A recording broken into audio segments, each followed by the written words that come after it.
I've done quite a bit of traveling over the course of my life, and one of the ways that I always knew that I had arrived home is that as I walked in the door, my daughter, Gianna, when she saw me, she would say to me, "Daddy, what did you bring me? What did you bring me?" And at first, when I was a new dad, I thought, I want to make sure that she feels loved and she feels noticed and appreciated and thought about. So what I would do is whenever I traveled, I would always bring her something home from my travels. And I brought some of them today, in fact. For example, this little guy here, got this in Uganda on a safari. How cool is that? This wild dog here I got in Swaziland. This little Eskimo doll here I got when I went to Alaska. I brought that home for her. This little beaded thing here, I guess it's I don't even know, it holds things. Got this in Congo for her, brought that home. This right here I got in Honduras. It's a little pocket coin purse made out of like wrappers, bubblegum wrappers or candy wrappers. And then, let's see what else we got. Right here, I got this keychain that says London. I picked this up for her in Spain. Just kidding. It was Germany. Anyway, so this kind of thing right here, these little dolls and trinkets and such, I did this sort of thing for her for a while, but then it just got weird. Like after a while, it just got over the top.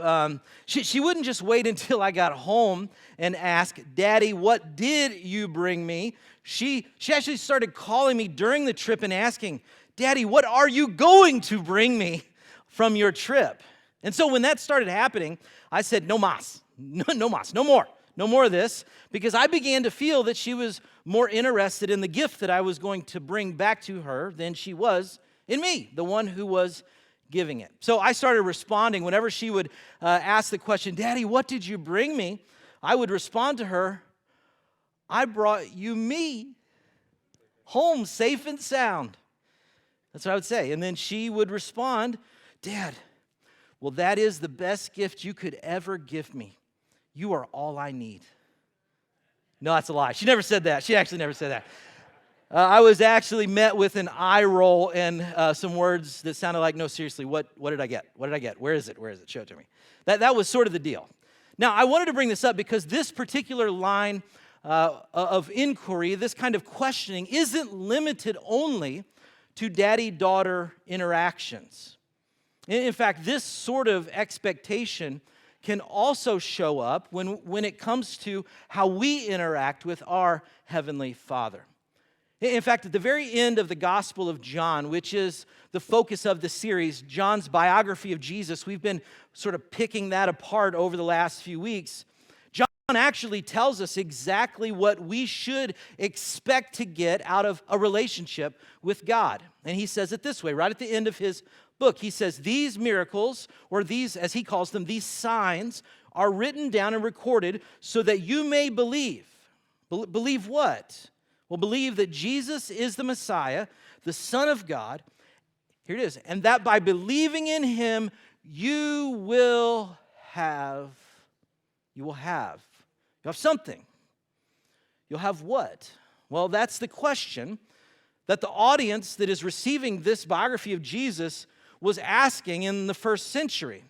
And interestingly, it's the exact same question that you and I are asking in the 21st century as well. Maybe that's the question that you are asking right now. In him, in Jesus, by believing in him, you will have what? You will have what? What do you get? What will I have? In other words, what do I get out of this? What do I get out of this? What do I get out of this deal?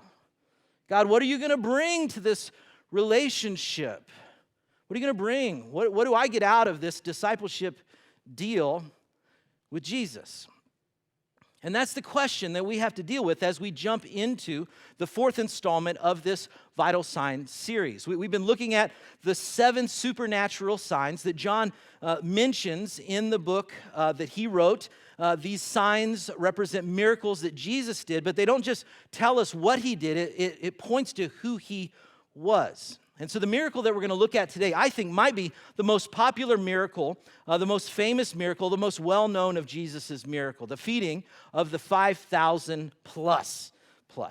So if you have a Bible, if you have an app with you today, Bible app, I want to invite you to go ahead and join me in John chapter 6 as we look at this particular story. And it starts in verse 1 of John 6, which says this: After this, Jesus crossed over to the other side. He's heading to the northern part, the northern shore of the Sea of Galilee, also known as the Sea of Tiberias. Now, he's heading off to this area, and it's a very remote location. He's heading into sort of a place where nobody is supposed to be. And he's going there, I think, because he's beginning to grieve the death of his cousin, a guy named John the Baptist. And so he wants to get away. He wants to be able to process. He wants to be able to pray, but he can't get away because, verse 2, a huge crowd kept following him wherever he went. And they're following him because at this point in Jesus' ministry, and in this point of his life, he's the it teacher in Israel. And so as a result of that, he's always being swarmed by the masses. Why?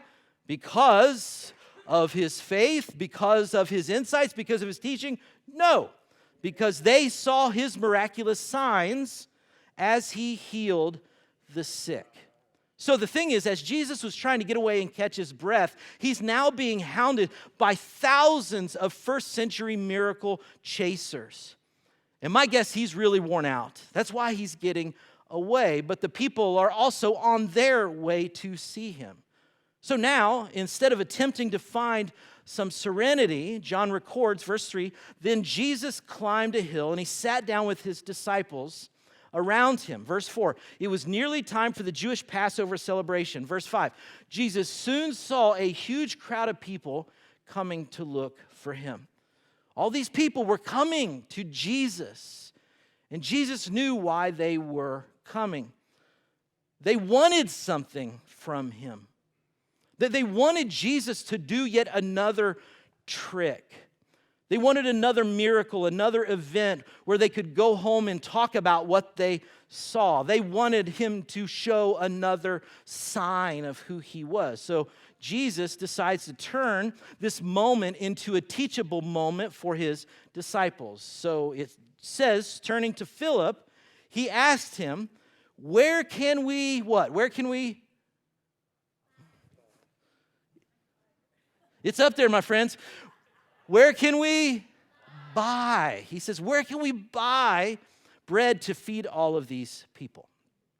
Now, I want you to imagine the scene that is happening right here, right now, because you have masses and messes of humanity making their way to meet Jesus. So many people with so many needs.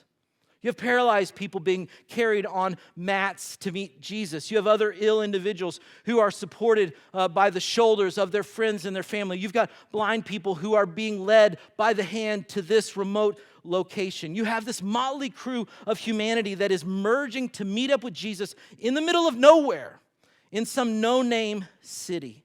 And as they converge on that field, Jesus decides to ask one of his disciples a question that sounds like it's coming out of left field. He says, where are we going to be able to buy enough bread to feed all of these people who are here? And I imagine that Philip is thinking in this moment, Jesus, don't you see who's here right now? Don't you see who has showed up? I think the greatest need of this group is not to carb up. Like, that's not what they're here for. Plus, we're in the healing business, not the mealing business. Like, that's what we're about, Jesus. But like an expert teacher, Jesus pulls one of his rabbi mind tricks and asks a leading question. Where are we going to buy all of this stuff? Because, verse 6, he's testing Philip. He's testing him, for he already knew, Jesus already knew what he was going to do. And so Philip responds in the exact way that Jesus thought he would. Verse 7, Philip replied, well, Jesus, even if we worked for months and months and months, we wouldn't even have enough money to feed them. So looking at this particular situation, Philip concludes, if we worked for 6 months, we couldn't even do this. So to answer Jesus' question, how are we going to buy food for them? He's like, we can't. What you're asking Jesus is impossible. Now, whenever this story is told, whenever this story is read, whenever this story is preached about, this is the point where Andrew, one of the other disciples that follow Jesus, where Andrew gets to put a W on the board for demonstrating his great faith. Whenever this story gets told, he always gets the win. The thinking is this: where Philip lacked creativity in his spiritual problem-solving skills, Andrew gets credit for having this amazing holy imagination and for believing in Jesus' unlimited potential and his miracle prowess. And the way that most people read verse 8 is like this: Then Andrew, Simon Peter's brother, he spoke up. Verse 9, there's a young boy here, Jesus, with 5 barley loaves and 2 fish. But what good is that with this huge crowd? Oh, Andrew, such a model disciple. You're nailing it, buddy. Person of great faith. Yeah, I don't think so. Now, what you may not know about the disciples is that they were around middle school aged boys. Maybe young high school aged boys. And so Andrew is not offering Jesus an alternative option to Philip's small thinking negativity. This is a prank. This is what you might call biblical buffoonery. You can call it that. Andrew's making a joke. He's making a joke here. Andrew's like, hey kid, come here. You want to meet Jesus? Give me your lunch. Give me your lunch. Oh, Jesus, we can't buy enough food for everybody that needs to eat here like you wanted. But here's this kid. He's got some bread. He's got some pickled fish. These loaves, these fish, they're about as likely to feed all the people as having enough money for us to buy food for all these people, Jesus. Like, it's a joke. It's a joke he's making. He's not serious about what he's saying. So, Jesus, the quintessential youth pastor, can't leave a prank unreciprocated. He decides to respond, and in the process of his response, he blows their adolescent minds. Verse 10, Jesus says, tell everyone to sit down. Not line up? You don't want them to line up, Jesus? Nope, have them just sit down. So they all sat down on the grassy slopes. The men alone numbered about 5,000. Women, children, men, probably 15,000 people there. In verse 11, it says, then Jesus took the loaves. He probably said, thanks for the food, little buddy. Here, go ahead, sit down. Watch this. It's going to be cool. And turning to the disciples, Jesus gave thanks. He says, all right, boys, disciples here, bow your heads, close your eyes. It's time to pray for the meal. Yeah, you close your eyes, okay? And I can guarantee you in that moment, as they were circled up, that no one had their eyes closed. They were looking all at each other with kind of the, what is he doing here? Look, they're asking, well, what does he do? I don't know what he's doing. What's happening? And so Jesus finishes his prayer, and something spectacular happens. Something supernatural happens because he hands some of the food to the disciples, and they distributed the food to the people, and afterwards they did the same thing with the fish, and the amount distributed wasn't just some snack-sized portion. It wasn't an appetizer. Instead, they all ate as much as they wanted. And everyone was full, verse 12 says. When everyone was full, Jesus told his disciples, now gather up the leftovers so that nothing is going to be wasted. Jesus doesn't waste anything. So they picked up the pieces. They filled the 12 baskets with scraps left by the people who had eaten from the barley loaves. When the people saw him do this miraculous sign, they exclaimed, surely he is the prophet we have been expecting. And here's where the story begins to turn. Because you see, this sign, this miracle, this bread represented what they wanted Jesus to be. This bread that he passed out, miraculously multiplied, this bread was the sign that Jesus was the king who would and could initiate a coup d'etat of the Roman government. They wanted to be free of the oppression of the Romans. That's what they were expecting. That's what they wanted. That's what they were wanting Jesus to bring them. But that's not what Jesus wanted to give them. So verse 15 says, when Jesus saw that they were ready to force him to be their king, he slipped away into the hills by himself. Now we read this and we get to this point in the story and we're sort of forced to ask the question, what did they do wrong?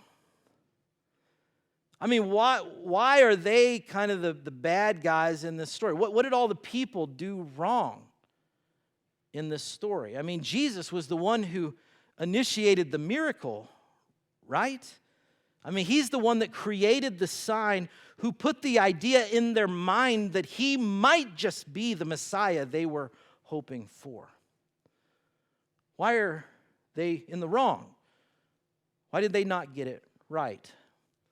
Well, actually, we get some insight into the real issue behind this story a few verses later. Check it out in verse 26. In response to their wanting to make him king, Jesus replied, I tell you the truth, you want to be with me because I fed you, not because you understood the miraculous signs. And look at verse 30. They answered, well, show us a miraculous sign if you want us to believe in you. What can you do? What can you do? What did he just do? What more do you need? You see, they want to know when Jesus' food truck is coming around again. It's going to be open again, serving again. They're asking him, if we follow you, what will we get out of it? What will you give us? What will you bring us? What can you do for us? What did they do wrong? Well, they missed the point of this whole thing.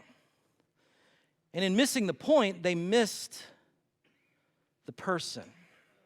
They missed the person. As I wrap this up today, I want you to think about what happened this way, what they got wrong this way. Think about it this way. I don't know if you know this about me, but I love Apple products. I love them. I love Apple products. I have pretty much every Apple product you could ever have. I've got an iPhone. I got an iPad. In fact, I'm preaching from an iPad. I got an iPad. I got a MacBook. I got an Apple TV. My wife has all the same stuff. She's even got an Apple Watch. My daughter has Apple stuff. Like, we're an Apple family. We love it. We love it. I love it. So, with that in mind, imagine that Tim Cook, the CEO of Apple, imagine that he hears about my great love for his products, and so he calls me up. He gives me a ring, and he tells me that he's coming through Menominee, because all great CEOs come through Menominee. That's just standard fare, right?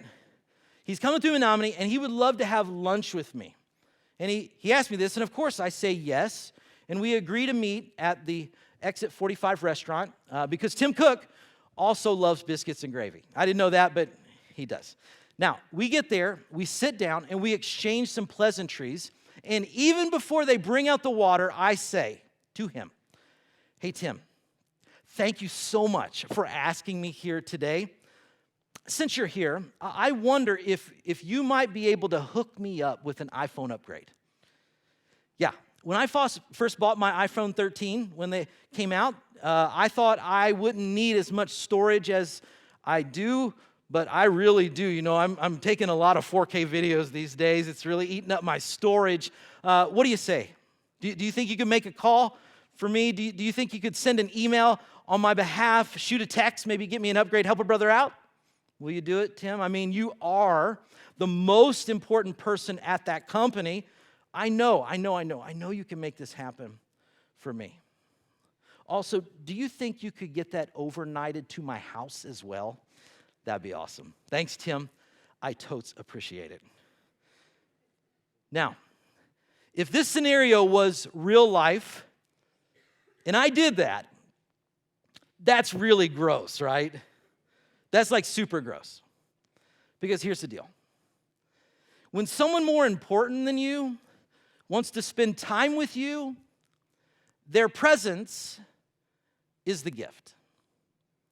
When someone who's more important than you, someone who's a bigger deal than you, someone who matters to this world more than you, when someone who's more important than you wants to hang out with you, wants to spend time with you, wants to be with you, their presence is the gift.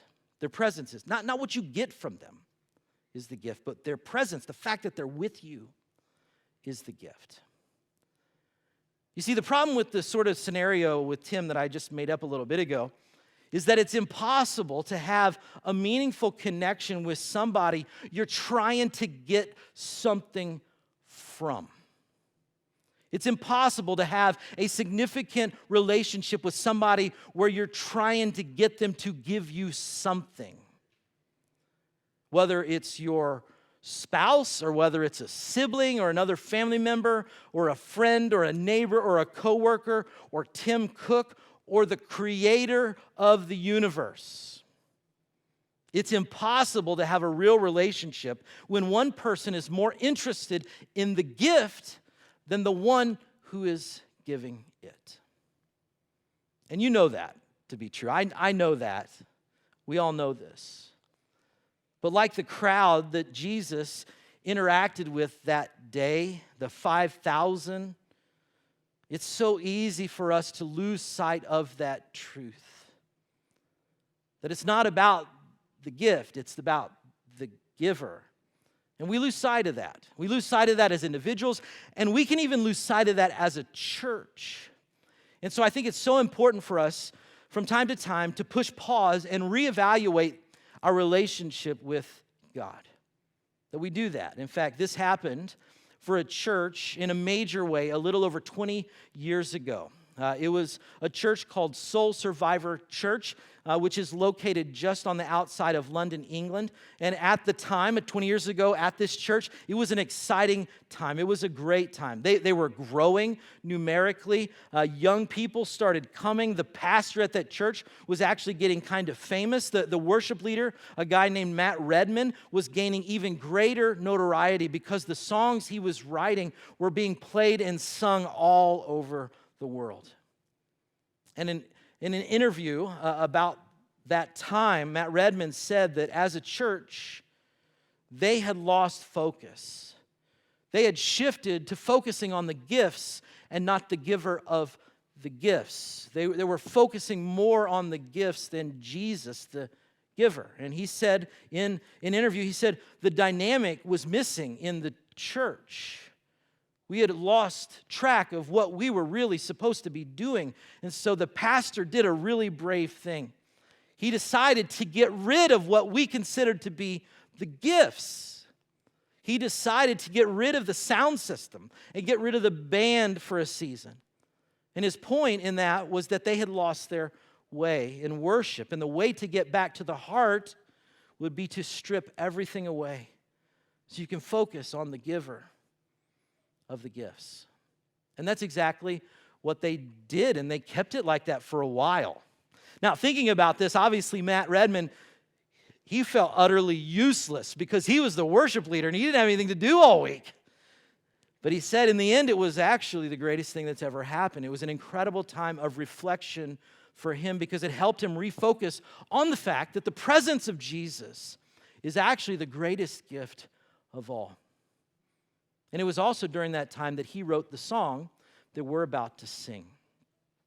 And I wonder if today it might be for us, this moment might be for us what it was for Matt Redman and Soul Survivor Church.